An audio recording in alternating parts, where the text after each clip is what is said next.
So was faith a really big part of your growing up? Pardon? Was church and your faith a really important part of your growing up? Well, I'll tell you one thing. Our mother was good with religion. And she never could read or write. But her mother had the Bible on her lap from morning until night. And my mother could preach that religion just as good as we have it in our church today. That's all I got. My religion I got from my mother. My dad was good. I remember he prayed the rosary, and he would lead. I can't say that I learned much religion from him, but he was a good churchgoer. He was so educated, way above us. When he talked about the Mass, because he was going to be a priest. And that's why they couldn't get along. She was down here and he was way up there. So if you marry somebody, you should have somebody be somebody in your class or somebody close by. Are you married? Find a good woman.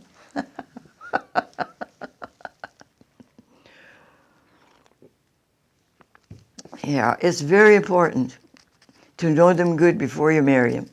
I always feel so sorry for my kids when I think, well, they got wives that are jealous. 2 boys are jealous of me. Their wives are jealous of me. You know, I can visit with my boys like we were kids, you know, just visit. And then the girls, they don't like that. Jerry's such a baby, Mama. I wished he'd grow up. Yeah, I don't even care to have, you know, I wished him to grow up, you know. But she gets awfully jealous of him. That's not good. They get jealous of the mother. But we were close. We were real close. My kids were, I had extra training raising my kids, you know, coming from that family. Did you act like mother to a lot of your siblings? What? Were you a mother for a lot of your siblings, too? No, I don't understand that. Well, did you have to kind of take the place of a mother for some of your siblings? Well, of course. They all loved me to death until I got to be power of attorney. Then they didn't like me anymore. Everything was me, or Elizabeth, you know. Liz. I was good with my sister Margaret. Partly friendly with Leo. I think he was kind of jealous because I was Dad's number 1, you know, and horses. And we'd ride together, and I'd have a horse, and he'd have a horse, and I beat him. I always got the fastest horse. One time, we were out hunting, looking at traps, and he said he wanted to go over to Miltenberger's. Jupe got his trap. They got the trap together. See what he got. On horses. We had taken the cattle over to the other field, so we were on horses. And so then we went to Miltenberger's. Then when I got there, Jupe put my horse in the barn, and I went in the house to visit with Marie, you know. And then finally they come home from town, and Walt and his dad came home from town. And she had given me some shoes, and I put them in a paper bag, and I was going to, you know, we were always like to have secondhand stuff, you know. And I got on the horse, and the paper rattled, and the shoes flew. Leo took off before I was ready. He did that on purpose. I beat him home. We'd race horse races, you know. I was tough. Oh, I was a tough person. I could work like you wouldn't believe and never get tired. Racing. If we had a cow that would kick and you know, wouldn't let us milk her, I had to milk her. I always had to milk them till I got married. I had to do that. And I would say that things didn't go so good after I got married, because Bobby and Darlene got so spoiled, it was terrible. that she was about 2 years old. Bobby was a year old. Just think. He was born in 34, got married in 35. And they had those two little ones, you know. And then I had my own. And Darlene is kind of not as friendly as, didn't get along so good with her because I did as long as mother was living. She'd always say, go and help Elizabeth, go and help Elizabeth. But they'd come over a lot because of my kids, you know. They were with my children a lot, but they started to smoke and they could swear and they could do anything and I wouldn't let mine do that. And I always put my foot down and then there was friction there, you know. So we weren't such close friends. And she likes to make me mad. Darlene does. So tell me, did your parents smoke? No. God, no. My mother would never smoke. My dad did. My dad smoked, but not my mother. How about alcohol? How did they feel about that? Well, he drank whiskey, like we had a wedding, he could drink now and then, but he never, I don't think he ever got, one time he got drunk when he went to plain family friends and this man made some wine and he tasted too much of the wine. He got home in the garage, but then he couldn't walk to the house. They made us all go upstairs so we couldn't see Dad drunk. Funny people.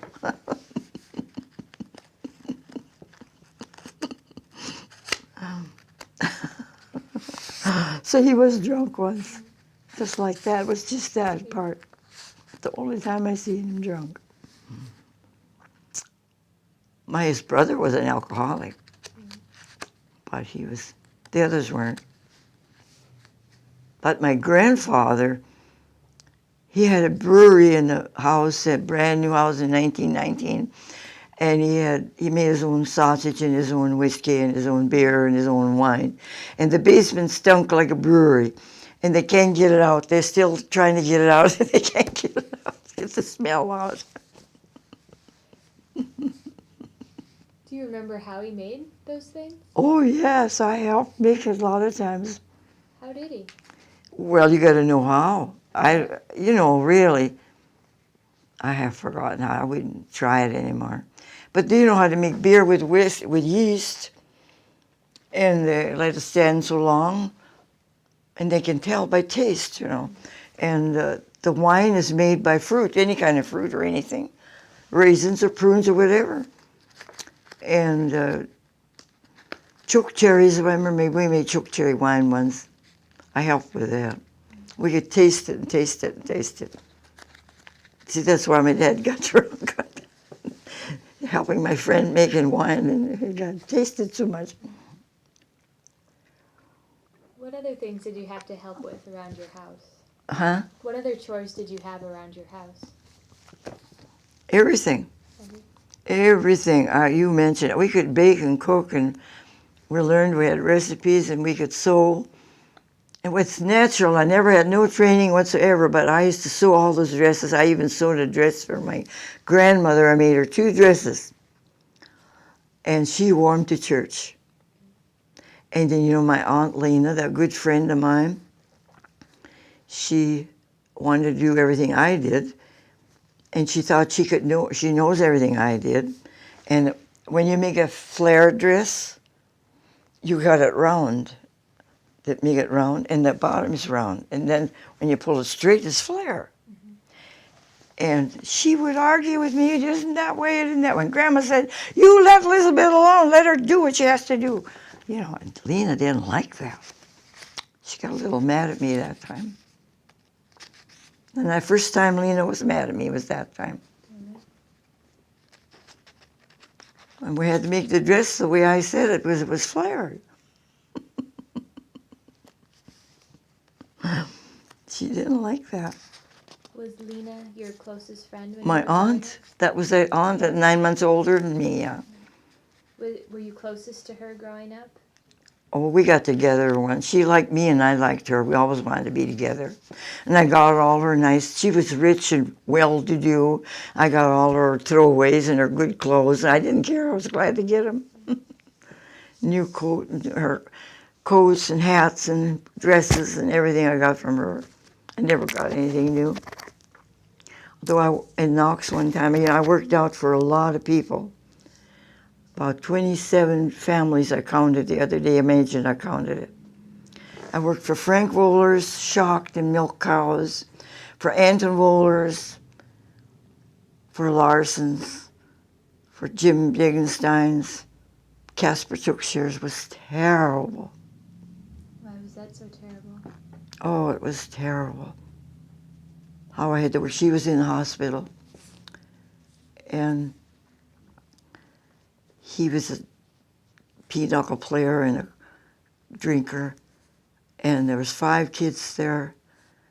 And all the kids went to school. Here he comes and says, "Could you drive the horses? I know you can. Your dad brags how you drive," he said. And I said, "Well, what about the kids?" I was washing clothes on the board. He said, "That can wait till you get back. They'll be all right." So he could go to town and drink and play pinochle. He says, "Until the boys come home from school." His little boys could work too, but they got to go to school.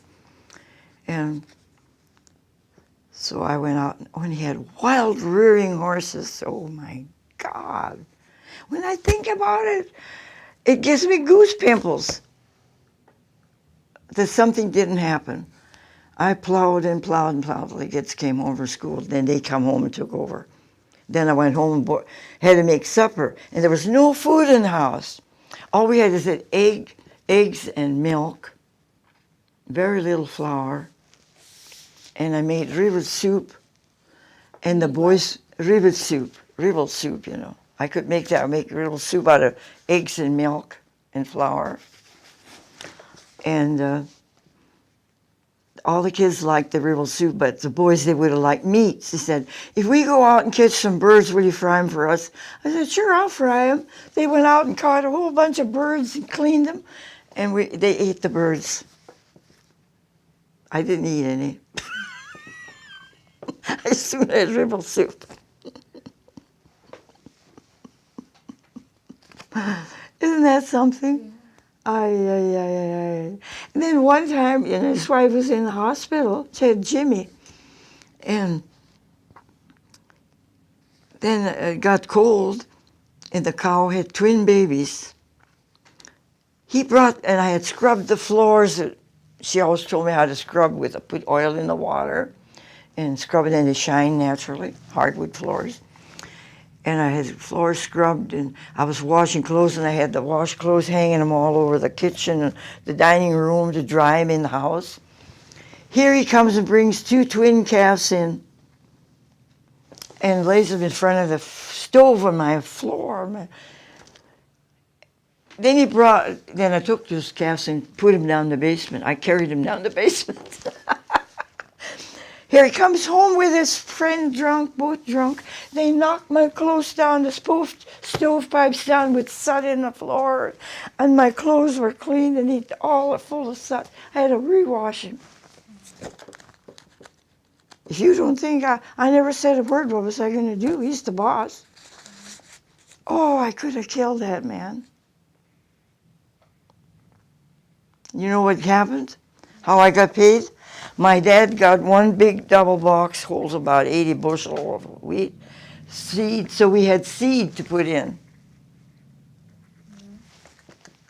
That's how we got our seed. Then I said, well, I should have at least had an Easter dress, I said to my dad. He says, why did you tell Casper? I went and wrote Casper a letter. Casper said, I think you got more than you had coming. That's the letter he wrote back. He says, tell your dad to buy you an Easter dress. Never got an Easter dress. What are you going to do? But it hurt enough so I can't forget it. I was big about it. Never got me down, never got me down. But it's in my head.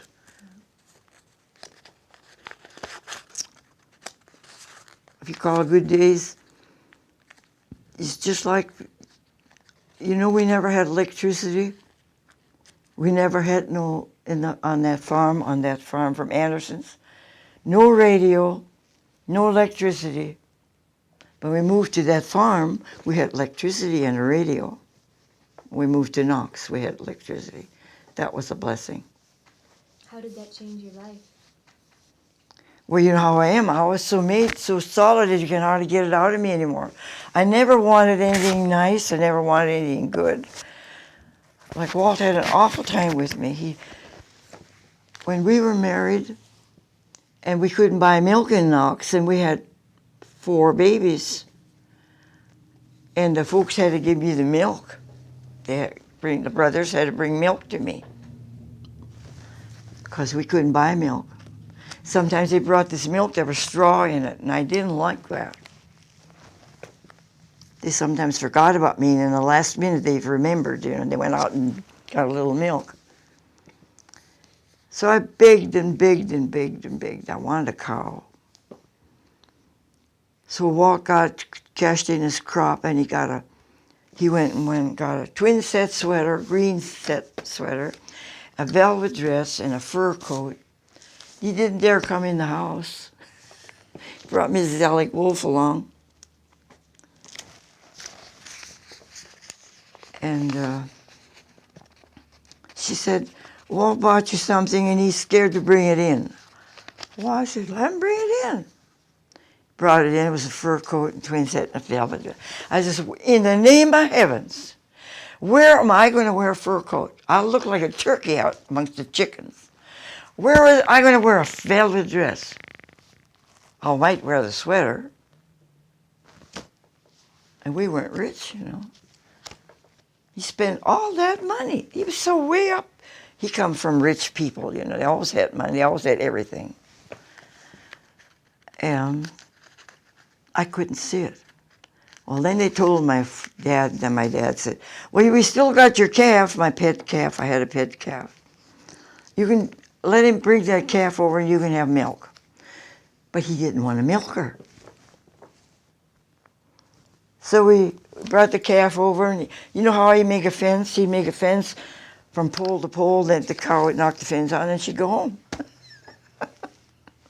Sometimes, then we had to go and get her again. And Walt was kind of a fly-by-night, He wasn't raised like tough, So that's how we got our milk. Then finally, Ronnie got big enough. And I got all the kids to take music lessons. And we already had chickens. We'd sell eggs, so I always raised chickens, right in town. We lived in town. And Ronnie was supposed to take the first music lessons, and he didn't want to. And Walt didn't want him to. He said he can drive. He bought a brand new Case tractor and the cultivator, and had it sitting on the lawn. And he said, you get to drive that tractor. That's what you're going to do. You don't have to milk a cow. No, he said, you have to take music lessons. Then I said, then he's got to milk the cow. If he's not going to do that, he's got to milk the cow. Okay, I'll milk the cow. And then Ronnie milked. Then we had milk, and then we had butter, and we had cream. Then Walt went and bought a separator. We separated, we had cottage cheese, and we had milk. Oh, we were the happiest people. I was so happy you wouldn't believe it. I didn't like the fur coat, I didn't like the velvet dress. I liked the separator and a cow. That's the way I was. Yeah. Then my kids, we made those cheese buttons and all those homemade dishes, Like what? All kinds of, German from Russia, made those things, like cheese buttons and cut noodles and egg noodles and sauerkraut, Knipfle and all that. You can make that with cream and, cheese. We had everything. And I was happy. Yeah. And I was happy.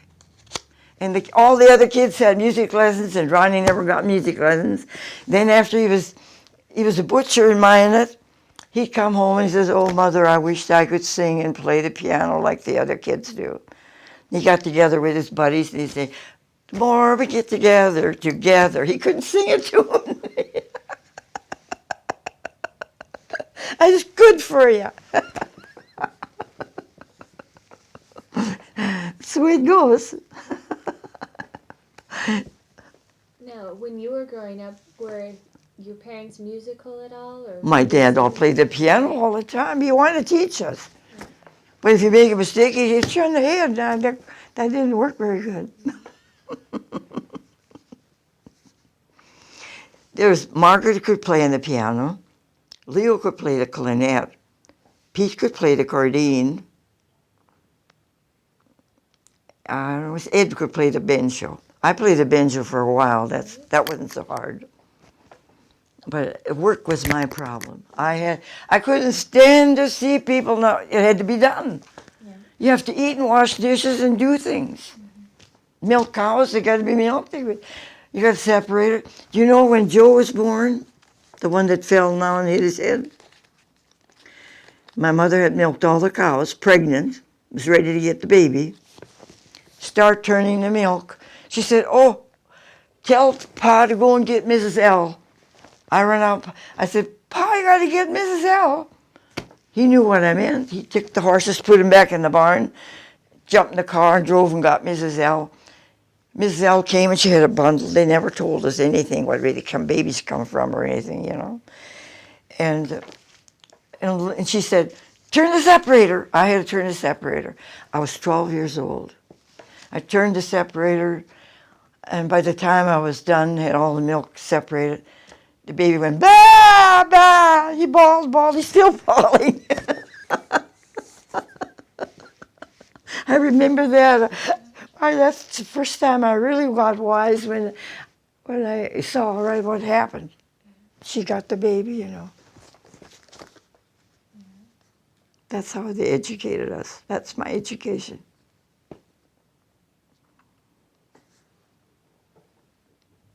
Do you remember stories about any of your other siblings being born?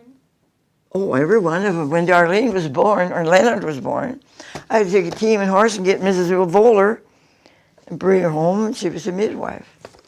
And she was born. And then I knew what was going on. I mean, Darlene was born the same way. Now, was there a doctor you could go see when you were a child? Pardon? Were there doctors you could go see when you were growing up? They never used a doctor. When in 1919, Lena was born. That's the fourth child, and we lived in Fillmore.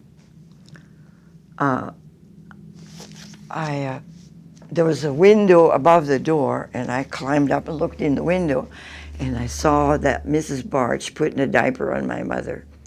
And I figured, oh, there's something wrong here.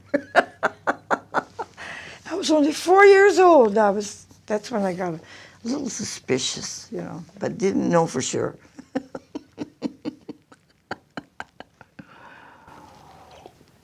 So what did you do when you got sick? If anybody in your family got sick when you were little, did your mom have home remedies? Oh, yeah, she was like a doctor. Yeah. Do you remember any of her She was real good that way. No education. Mm-hmm. She was very intelligent. Those Harvards were like that. They didn't believe in education. They had their natural talents. Mm-hmm. You don't have to tell them what to do. They knew it all. They're all that way. Do you remember any of her remedies? Well, one thing, I'll tell you, skipping a lot of them. If you remind me, I'd remember a lot of them. But one I remember real good was when Jerry's son, you know who Jerry was, my son, got Jeff. His son, that one that's a pretty smart kid. Mm-hmm. He's really a great kid. And they came home with the baby, and we lived in the sheriff's office then. Mm-hmm. And Agnes, his wife, the mother, had the baby and holding him. And my mother and dad came over to visit. And she went over and see the baby, and she said, "Oh, there's something wrong with that baby." No, none of us seen it. Here he couldn't turn his head one way. He was stiff. We went and called the doctor right away. We got Dr. Sears over there, and he said, you got to take him to a specialist. This is serious. Can you believe it? If we had waited a month, it would have been too late. And they took him to a specialist, and she had to turn his head this way and that way, turn and move him for years afterwards. And he's absolutely perfect now, but he had walked around like that all his life. Isn't that something? And she did it. Yeah. She did it. Wow. She saw it. Why didn't the minded people, the doctor, see it or somebody?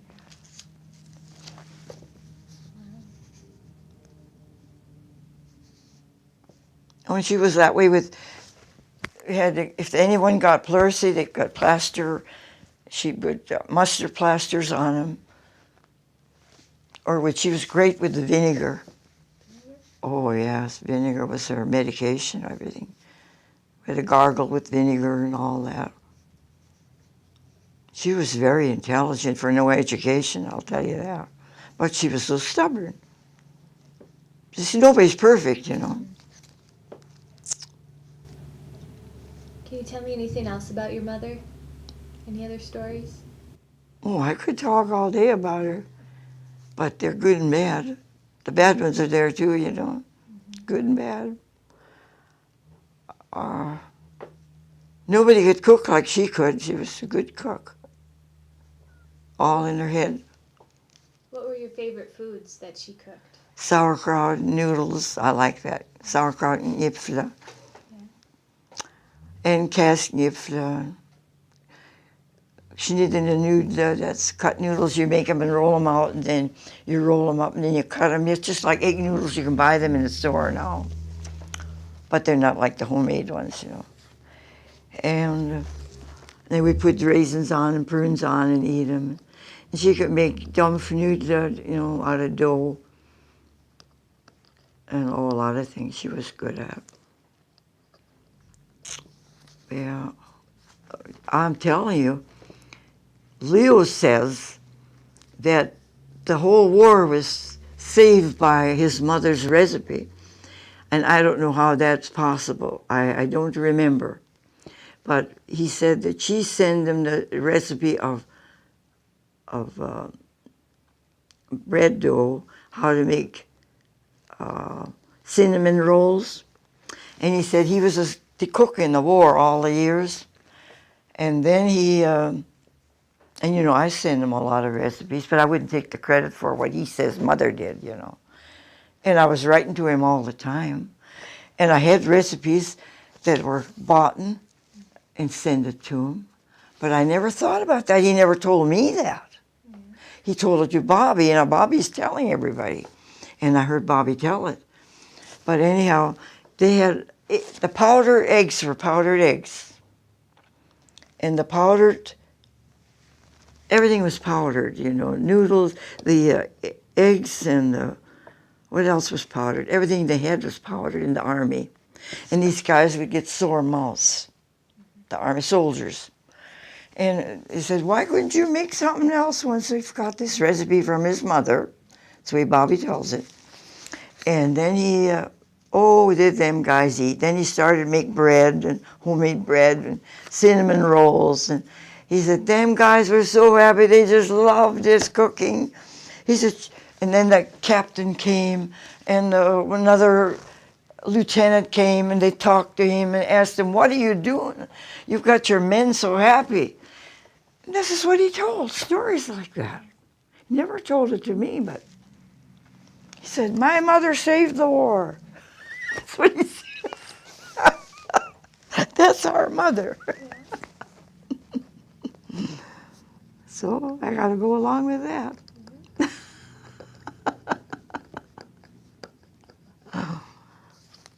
I even said, George, Bobby says, that's a lie. I got letters from, stacks of letters from Leo from the war every other day. And he was so glad. And I did all the writing and send them back. Mm-hmm. And Darlene was just 2 and 3 years old. No, Darlene says she did it. She sent the letters for her mother. But I can remember sitting there writing. And I said, dear Leo, And I'd sign it from Mother, and then my dad saw me, and he said, and say Dad too. You know, you know how you change, you got your good days and bad days, and I did, and I'd say Mother and Dad, But I remember those things I remember. I don't remember everything. There's a lot of things that I don't remember. But there's something that makes you remember. Fresh in your mind. But this is one thing she gets credit for. And she helped herself to all his money.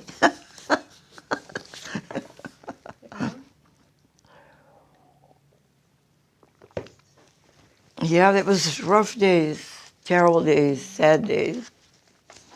I felt sorry for her many times, but I wanted to make peace.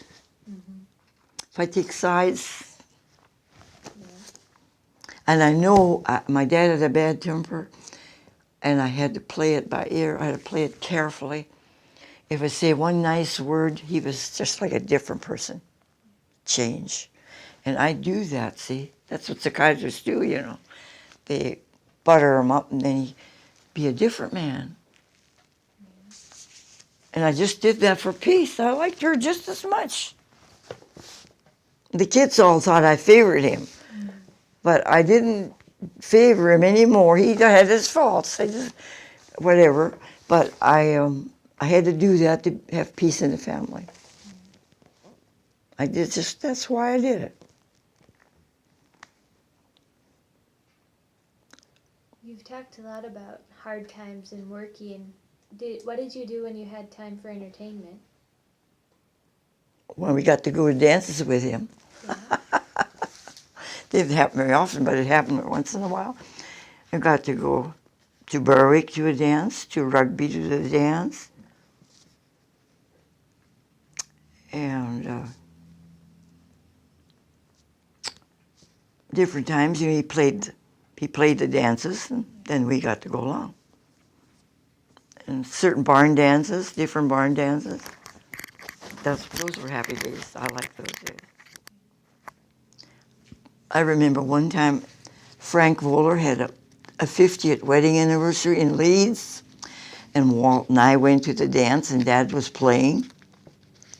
Would you believe he went and got off the stage and come over and tapped Walt, took me away from Walt and danced with me. And then one lady come and said, "You should have never done that. Your mother got mad." You mean you're getting those predicaments? What are you going to do? Yeah. I want to make peace, I didn't want to make her mad.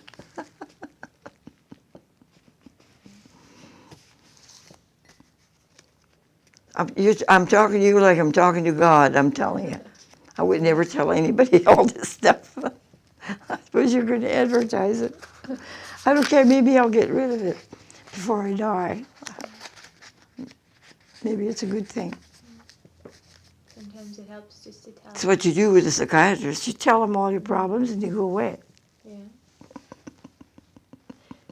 Well, maybe it will work. But I have told some of this stuff to my friends, I have two good friends, Lorraine Mundell and Hilda Buckmeyer, and I trust them. They're not gossipy. They don't talk about you. My bingo friends.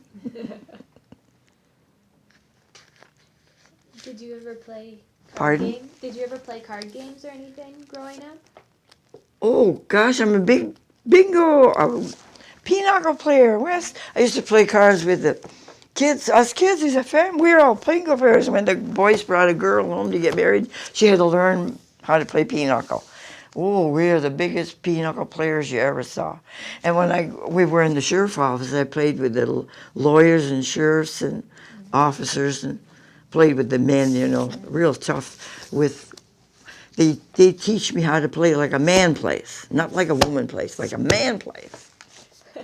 That's another thing. A lot of women don't know how men play. They're different.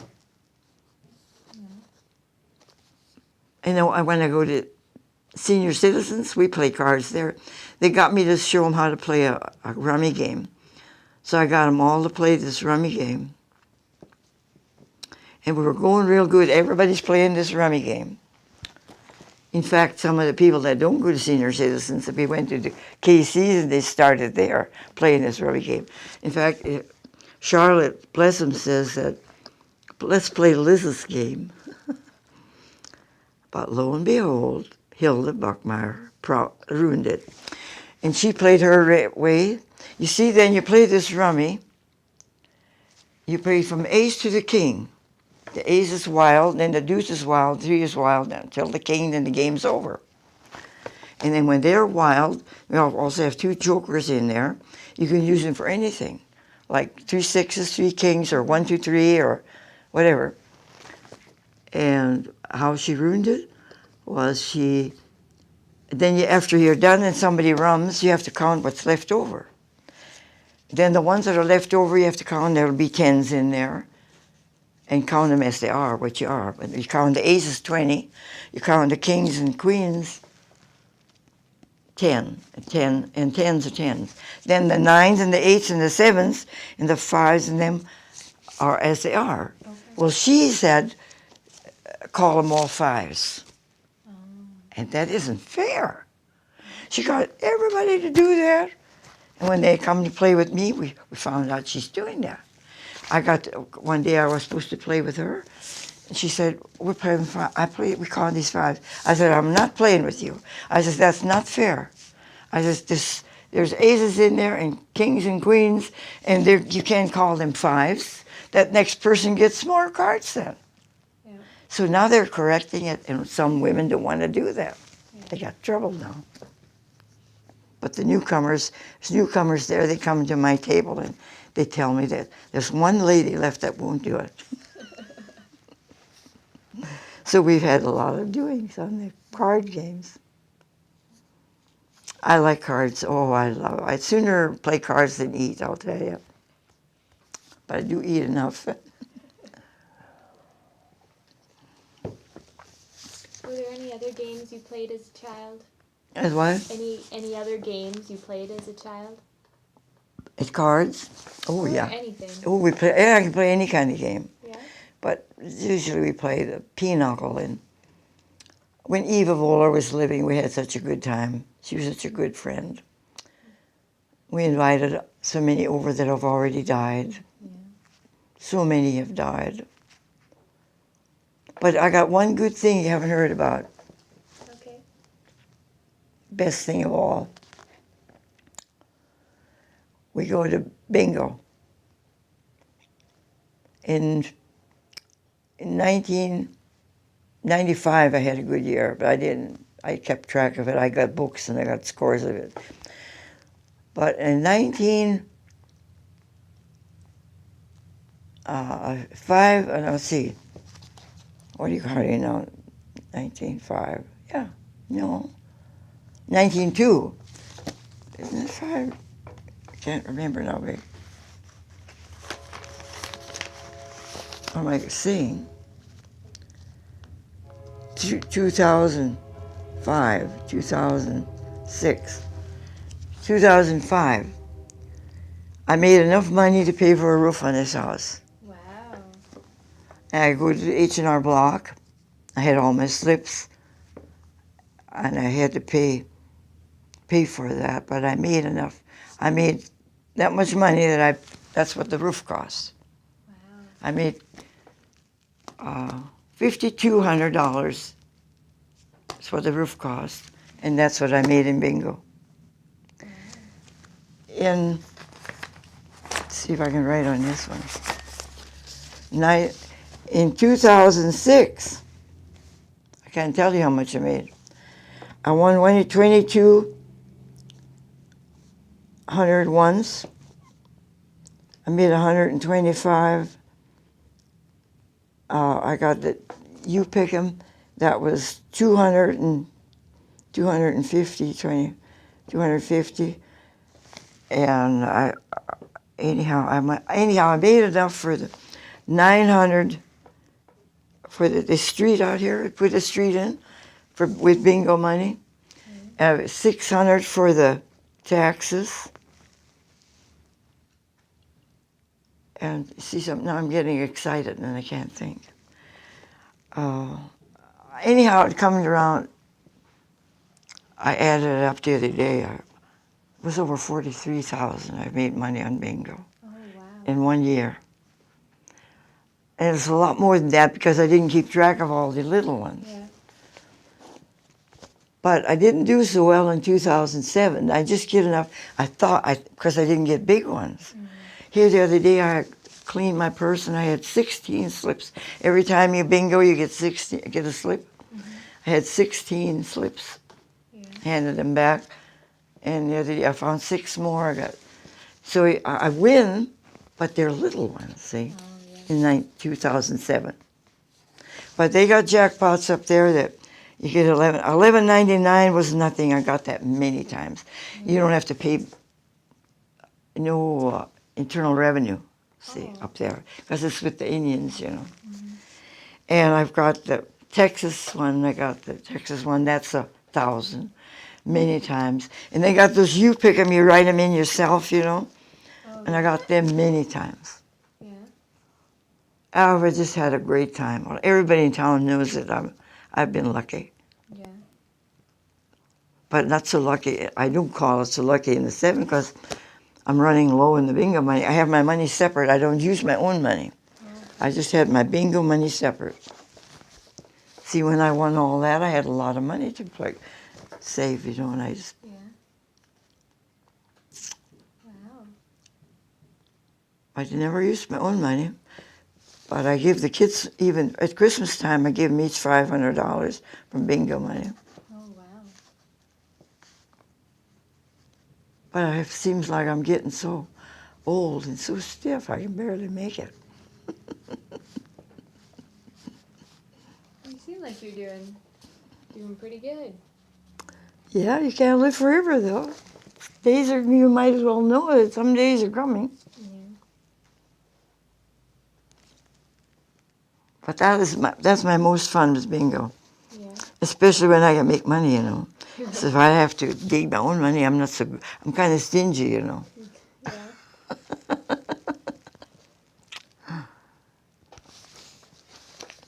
I save everything. All scraps, I never throw nothing away. Yeah. I've had women tell me, buy yourself a new Davenport. Stuff like that. Yeah. I don't do it because it costs money. That comes from your upbringing. No, I counted my kids' money. Mm-hmm. See, I call that a kind of family money, you know. Mm-hmm. I don't want to spend their money. But then I get Social Security, and that's kind of my own, you know. Mm-hmm. But I've never had to use that. Mm-hmm. Wow.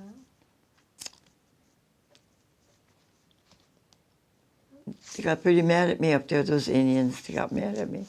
I won too much. Yeah.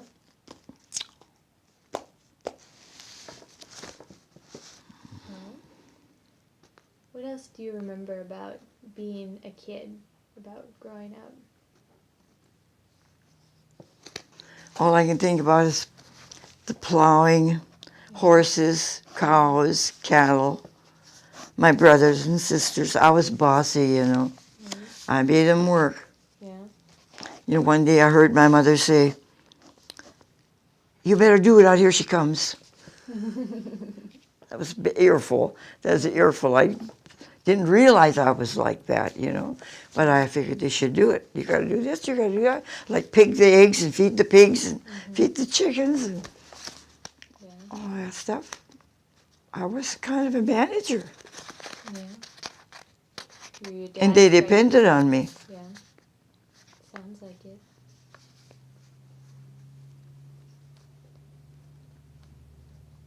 Now, on Sundays, did you ever work? Oh, yeah, we worked Sundays, too. We had to milk, you know. Mm-hmm. You got to milk morning and night, right. Sunday or not. Just think how hard that was. We had to do milk before we go to church. Yeah. Separate, feed the calves, feed the pigs. One time I killed a pig. he jumped in up when I was feeding pigs, and I took a stick and hit him, and he was dead.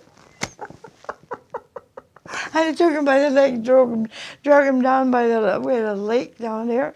I didn't tell anybody I killed that pig. And my dad found the pig, and he said, "How come you killed that pig?" I said, "He just jumped right up at me, and I hit him. He kept jumping up. I hit him just once, and he went down." Wow. Didn't say nothing to me that time. You were telling about what you like to do in your spare time. Well, Share that. I like to embroider. Yeah. I know what I can give you. I can give you a set of dish towels that I embroidered. Would you like that? Yeah. Oh yeah. Have you got a hope chest? Tyler. Have you got a hope chest? You're not going to get married someday? I'm sure I will.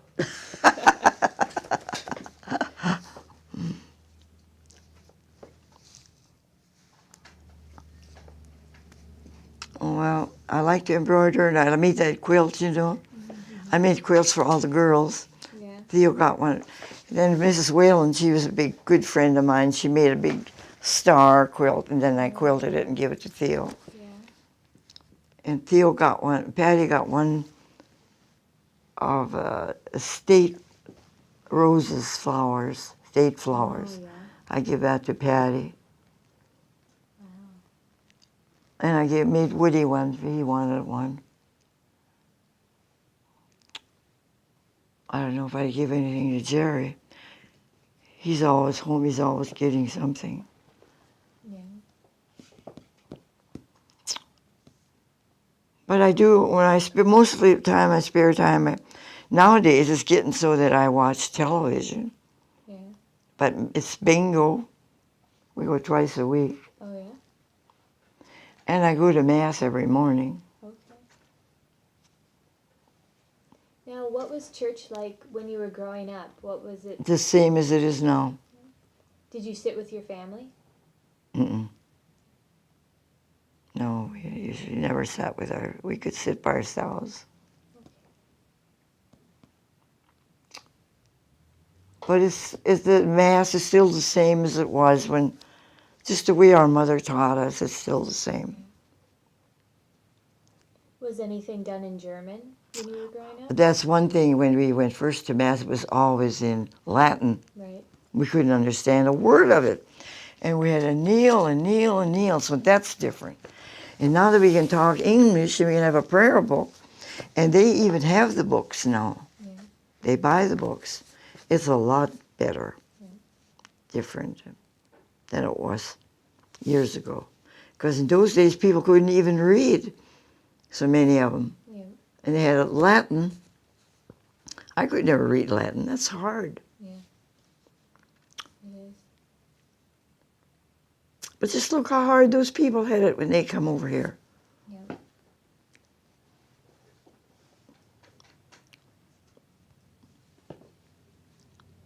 But I can always find something to do. I could write letters and in my spare time now. Because one thing I like to read too, but that I got this in my eyes. I do have to take 4 pills a day for it. And I can't say they're worse, and I can read good. But I get this idea that it kind of twinkles. The letters want to twinkle, and then you don't know what's causing it. So you go to the doctor, and then they tell you that's what you got. I had a great time the other day. I was going to go for lunch, and there was 3 lanes, and I drove in the middle lane. I didn't know there was 3 lanes. And I swinged over on the lane, and this guy came along and, on the out lane and hit my mirror and took my mirror off. And he kept going. He's going about 80 miles an hour. I wasn't supposed to go more than 30 or 40. And so I stopped and parked, and he come back and he called the cop. And the cop came, and then I was the guilty one.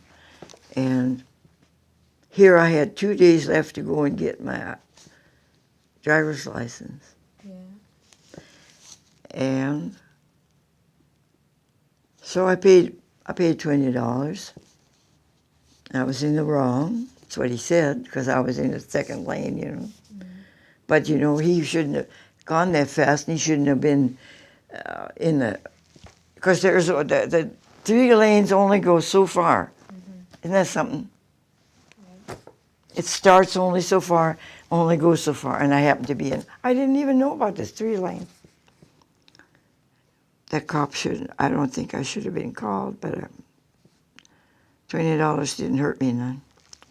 But I was so worried I was going to go and get my driver's license, and I'm going to have trouble. Oh, yeah. I went up there, and they got a lady coming from Grafton. They were the people that did it, and I got a letter before that from the governor. Be sure and get your eyes checked. The Grafton people are coming in such and such a days, and you can get your eyes checked. Yeah. That was a blessing. I'll always vote for that governor. Anyhow, I went up to this, knew when he was coming, and I knew these people were coming. And I went in. I was the first one to get my eyes checked. And she couldn't get my eyes right, and I couldn't see right. It was the first one, the second one, but in the middle always went like that, you know. She was ready to give up. And she said, I don't know what's wrong, but...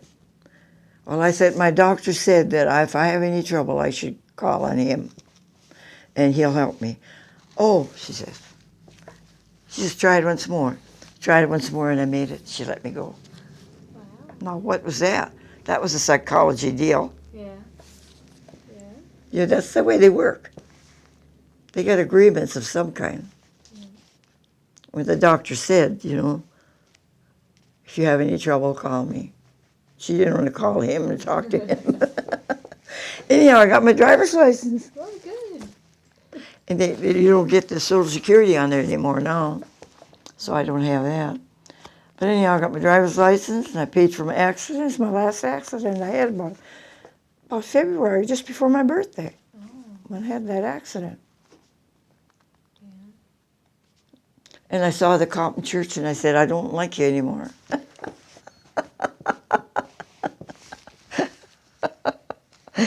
He tries to be friendly now, but I won't even look at him. He wouldn't have to do that. He's a friend of the family. I've known him for years. I'm just kidding, you know. I'm not really mad at him. Yeah. Yeah, do you remember when you learned how to drive a car the first time? Oh, that's another story. I first got married, we lived on a farm, and I had no driver's license, never drove before in my life. And Walty got a coupe car. Then he said, you can drive over to the folks today. They're canning meat, and they want you to help them. Me drive the car? Yeah, why not? So he said, take the baby along, put her in a box. Leon was my baby. I sat her in a box. Imagine. I drove that car all the way over to Miltenberger, over the railroad track. Drove over there, canned meat, and drove home. I got over the railroad track, and I passed the curve, where you turn. I was going pretty fast. And I turned right into wheat field. Here's a big rock pile, and I drove around the rock pile into wheat field. And funny, I didn't get stuck. And drove out back on the road, got home. Well, how did you go? Oh, God, I said, you'd bawl me out if you knew what I did. I told him, I'm never going to let you drive again. But I drove again and again. And then I had to bring lunch out to him and drive the car. That's how I started. Then after that, he'd go to Minnewaca and get my driver's license. I never had a test. Really? He always brought my license home to me. Wow. But now I have to get it by myself. I've been lucky all my life, really lucky. Even think about when I rode a horse and we'd go so fast that I never ever fell off. I would say I fell off one time, but the horse stopped. Yeah. And right on a mud puddle, she stopped. I was over to the neighbors to get my hair fixed. Had my hair fixed, so nice. Riding home, and she stopped, and I fell off in the mud puddle. Yeah. I didn't get hurt, but I fell off. Did your hair survive? I had to wash my hair and do it all over again. I was going to go to the dance that night, and I didn't go with my dad. Yeah. I forgot about that. What was your happiest childhood memory? I guess riding a horse. Yeah. Oh, I was always happy. Yeah. I was always happy. And we had a happy marriage. He never ever talked back to me. I would talk and say things and say, do this and do that. He'd buy me stuff I don't want. He always bought me dresses and clothes and things. And I didn't want them. I soon had an ironing board or a toaster. And he never buy that stuff. I had to get along without it. But we had a happy marriage, good marriage. When did you start dating him? That was a big question. That's a good question. We moved to Knox. Here comes Matt Miller and wants to make a date. And I never had a date before. I was 18 years old. Couldn't even go out to supper. When I went with my dad, I'd get dates to go out to supper with a guy. I had to sit beside him. I couldn't go out with the guy. And yeah, this Matt Miller wanted to make a date to go take us to the show. I said, no, our mother won't let us go. I was so used to it, I didn't care. I'd never been there before, so what the heck's the difference? And that's the way I was. Anyway, Margaret, she's coming, she hit me. She said, boy, if I was 18, I wouldn't stay home. I'll go. I'm never going to stay home until I'm as old as you are. So Ma said, well, if you take Maggie Miller along, then you can go. His sister. And I wasn't alarmed about that. Here he comes with a friend for Margaret and Maggie along. And we went to rugby to the show. Here I find out when I'm about 80 that she was younger than I was. About 2 years younger. I'm 2 years older. She's still living. And I've given her a bad time about that. I said, you stinker, you went and got to go all over, and I was older and you had to babysit me. That was how the date started. Then I didn't like him. So we went to a Halloween dance, and there was Walt there. He had a big overcoat, and he went around, shook hands with everybody. He had somebody introduce him to everybody. And his brother was there, Joe Miltenberger. He's older than him. And he asked me, Walt said, how about the next dance when he come around with his overcoat, you know? I said, okay. So the dance started, and here he doesn't come, and I stand there alone. So Joe come over and he says, how come you're not dancing? So I said, Walt asked me to dance. He said, oh, he'll never come. So I started to dance with Joe, and then we danced over where he was shaking hands with coats. And I said, how come you don't keep your promises?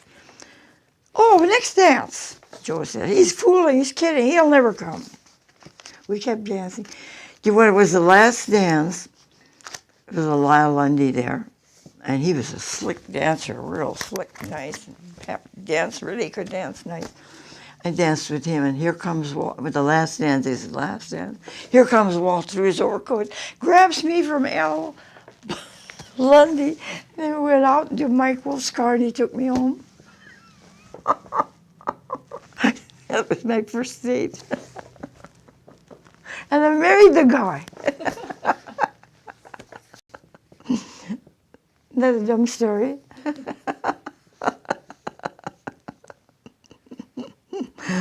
Yeah, that's my life. How long did you date before you got married? 2 years. We were so poor, he wanted to get married. Then he worked for Oscar Steens. Then his dad came over and took all the money away and kept it for himself.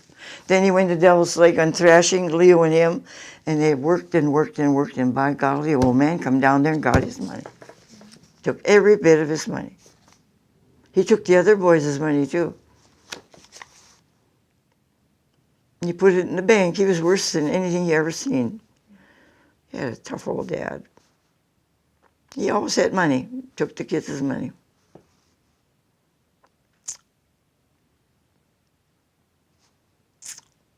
Do you remember how he proposed? Yeah, he proposed many times, never kept his word. We got married secretly. Oh, really? Then we finally had to tell. Yeah, I was working for Alec Wolf and worked there for quite a few years. And my mother would always take the money and buy shoes for the little boys. And I would wear Lena's old coat and old hat and ever. So one day I went to church and she was there and she said, "You sit down here like a boots, you know, like a bum, you know." I had Lena's coat on and hat on. I thought, well, that's enough of that. I went home and I told Alec Wolf, "Next time I get a check, you give it to me. Don't give it to her anymore." I was 19 then. I took the check and I got to go to rugby, bought myself a new coat, new hat, new dresses, new purse, and new shoes. I was Navy, everything was Navy. And she never got the check. Then she was quiet. She was real quiet. She never said a word. I suppose she wanted me to grow up, you know. She was wondering if I was, you know, I never fought for anything. It's got to be that way. Just got to be that way, just different. Yeah. And of course, shortly after that, we got married. And we had Catherine and Coon, the chiropractor. They were our witnesses, and we went to Canada for a honeymoon back. Oh, yeah. You got married in secret, huh? Didn't tell him. Well, we couldn't afford it, and then we'd have to wedding and stuff. Couldn't afford a wedding. I had a dress on for $3. The ring was $7, the wedding ring. Yeah. You barely could get $7, you know. What year was that? Huh? When did you get married? What year? June 24th, 1935.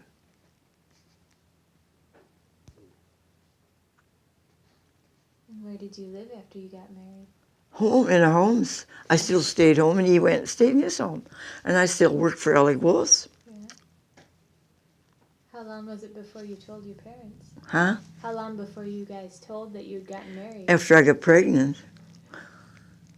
I got pregnant, then I had to tell him. Yeah. It's funny, I never got pregnant, though. Of course, we were pretty good. Never for a long time, you know. Sometimes I didn't like him so much, and then he would send my brother, Leo, "Walt likes you, Walt likes you, Walt wants you, like Walt you." He'd send these guys at me, you know.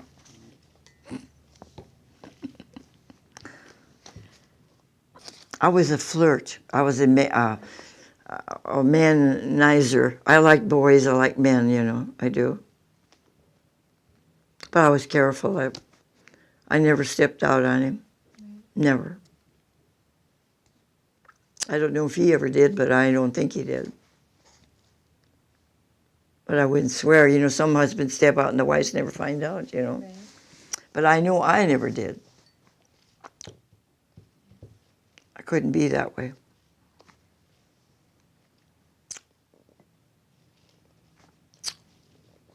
Now, you were married in the 30s, so was it hard to start a new life with? How's that? You were married in the 30s. Was it hard to start a new life in that? Well, I'll tell you, we got married, and then we stayed with his folks after we finally Told? let it out. Then we went to stay with his folks.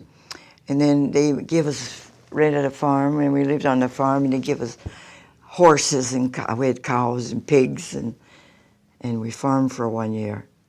And then he bought the drayman in Knox, the dray line. Then he was a drayman until we moved to Rugby in '52. And they hauled cream and coal and all that. He bought the drayman out.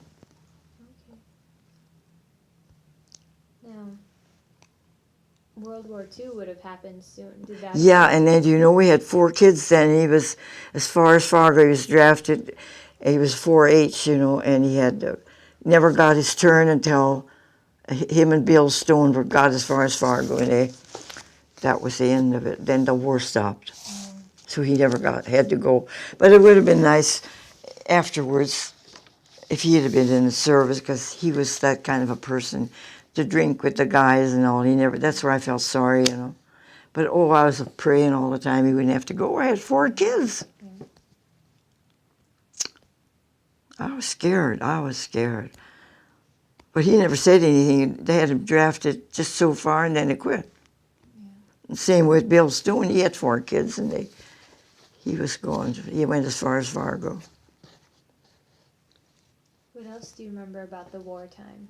It was tough. We had blackouts, no sugar. You couldn't get sugar. You couldn't get for canning enough, you know. Mm-hmm. And we had to save and everything, but whatever, it was tough. It was really tough. You couldn't even buy anything, like equipment, you know. Mm-hmm. He wanted to buy a combine, you couldn't buy nothing. Yeah. You had to be first, so many ahead of you. People with money come first, you know. And the canning was terrible. And we never got on welfare.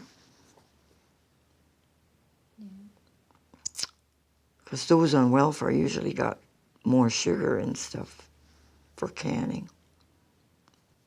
In those days, we had to can vegetables and fruit, you know. Right. It's one thing I did a lot of. I always canned a lot of stuff. Like watermelon and cucumber. Pickles, oh gosh, yes. Till this year, I had always canned and had a lot of pickles. I got the best recipe from his mother. And it takes a gallon of water and a small cup of salt, small cup of vinegar, and then the mixed spices and a clove of garlic. And you boil this. You put your cucumbers in the jar and wash them, you know, and put your dill in there. Pour this brine over the top and seal them. Best cucumber you ever ate. Some people put them in the oven and heat them in that. I never did. Some put them in boiling water, but I never did. And they always kept. If you're real careful with your sealing, keep your tops clean, they work. You have to be real careful in cleaning. Clean your cucumbers good. Another thing, you take the cucumbers, take all little ones usually, and put boiling water on them a couple of times.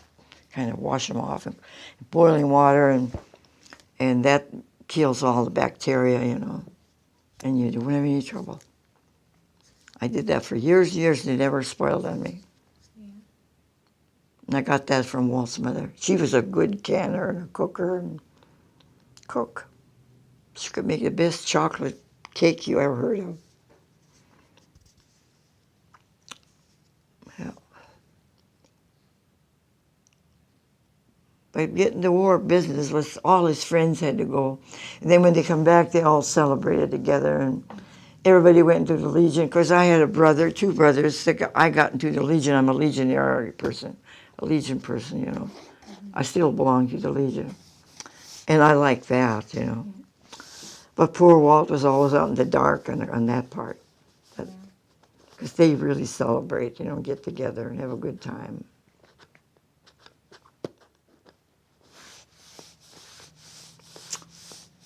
Yeah, those were tough days. Just think how they could say, you go to the war, young guys like 18, 19. A lot of them volunteered, wanted to go, but some of them don't want to go, you know. That was a terrible thing, how all those young boys got over there. But you know what our priest said the other day?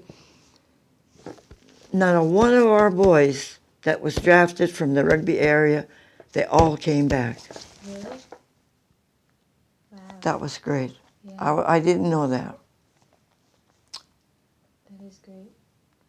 Because a lot of them, I remember Adam Miltenberger was in Guadalcanal, that's Walt's brother. And when the shooting started, some of the boys from Knox, I can name quite a few, they went under wanted to hide, they were scared. Yeah. And Adam said, listen, you son of a bitch, just get out there, shoot. He wasn't scared, he went. And you know who told us that? A guy from Leeds was our deputy's brother, Bobby Schmidt. He was Deputy Cleo Schmidt's brother. He told us that Adam was like that. He wasn't scared, he went out. He came back alive too. Yeah.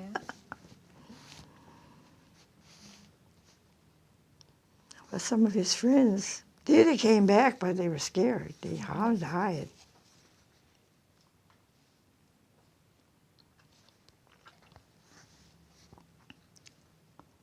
Well, are there any other stories you'd like to share about your life?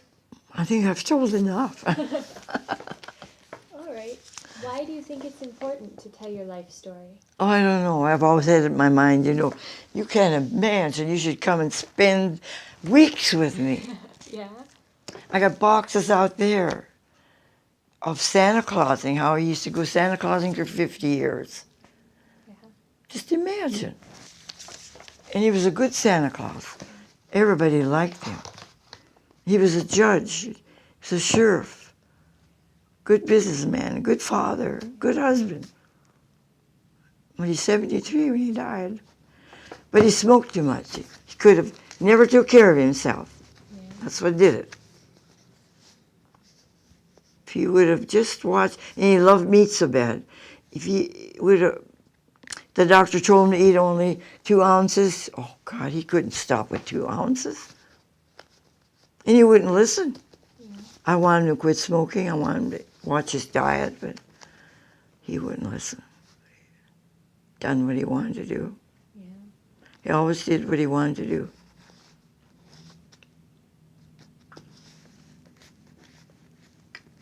But I never wanted to be like my mother, so that's why I let him do what he wanted to do.